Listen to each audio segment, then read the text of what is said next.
La loi a prévu la mise en place prochaine de la révision des valeurs locatives cadastrales. Alors qu'est-ce que cela signifie concrètement et quelles en sont les incidences pour les entreprises? Eh bien c'est ce que nous allons voir avec Pascal Martinet, directeur des activités fiscales chez Alma Consulting Group. Bonjour Pascal Martinet.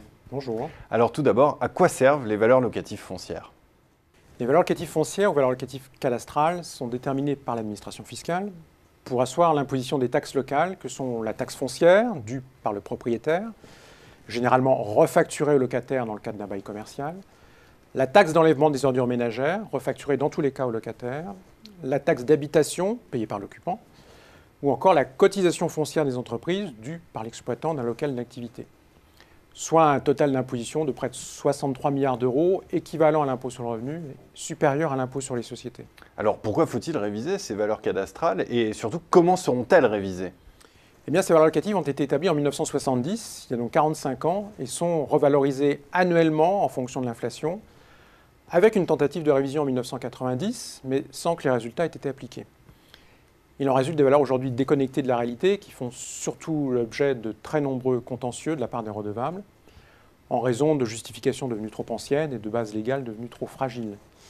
La révision en cours vise à retenir de nouvelles valeurs représentatives du marché locatif actuel. Est-ce que tous les immeubles sont concernés? Non, seulement les 2 800 000 locaux professionnels, bureaux, commerces, entrepôts, des entreprises ou des professions libérales.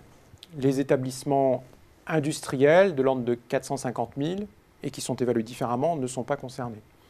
Quant aux 33 millions de locaux d'habitation, ils feront l'objet d'un texte d'expérimentation en 2015, avec remise d'un rapport au 30 septembre 2015, avant d'en décider la généralisation éventuelle. Quel est le calendrier prévu pour les locaux professionnels? Les opérations de révision ont commencé en 2011 par une expérimentation dans 5 départements dont Paris, avant d'étendre les obligations déclaratives exigées des propriétaires à l'ensemble du territoire en 2013, pour transmission des données à des commissions départementales au 1er décembre 2014, lesquelles fixeront des tarifs par typologie de locaux et secteur de localisation, puis une intégration des nouvelles valeurs locatives dans les impositions 2016 pour la taxe foncière des entreprises propriétaires et 2017 pour la cotisation foncière des entreprises exploitantes. Il est d'ailleurs à noter que les locataires seront eux aussi soumis à l'avenir à de nouvelles obligations déclaratives sur les loyers et sur les surfaces des locaux professionnels qu'ils occupent via un document spécifique, distinct de la déclaration de résultat. Et à terme, quelles devraient être les conséquences de cette révision? Les conséquences ne seront réellement connues qu'après de nouvelles simulations prévues au 2e semestre 2015.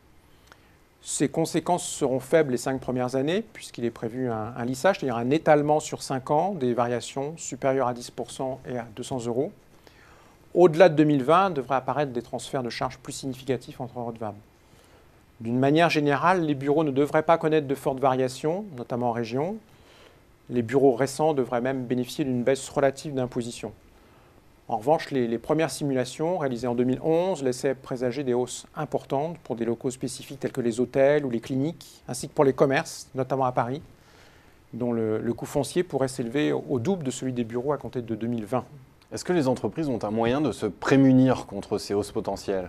Oui, absolument. Les nouvelles valeurs n'intervenant qu'en 2016, les entreprises peuvent profiter de l'année 2015 pour vérifier la justesse de leur base d'imposition actuelle et tenter de réduire au maximum l'imposition 2015, qui servira de point de départ à la période de lissage des variations sur 2016-2020. Et plus le point de départ sera bas, plus fort sera le lissage dont bénéficiera l'entreprise sur les 5 années suivantes. Les entreprises ne disposent donc plus que de l'année 2015 pour anticiper et tenter de maîtriser les bases de leurs futurs impôts locaux. Pascal Martinet, merci pour cet éclairage. Merci.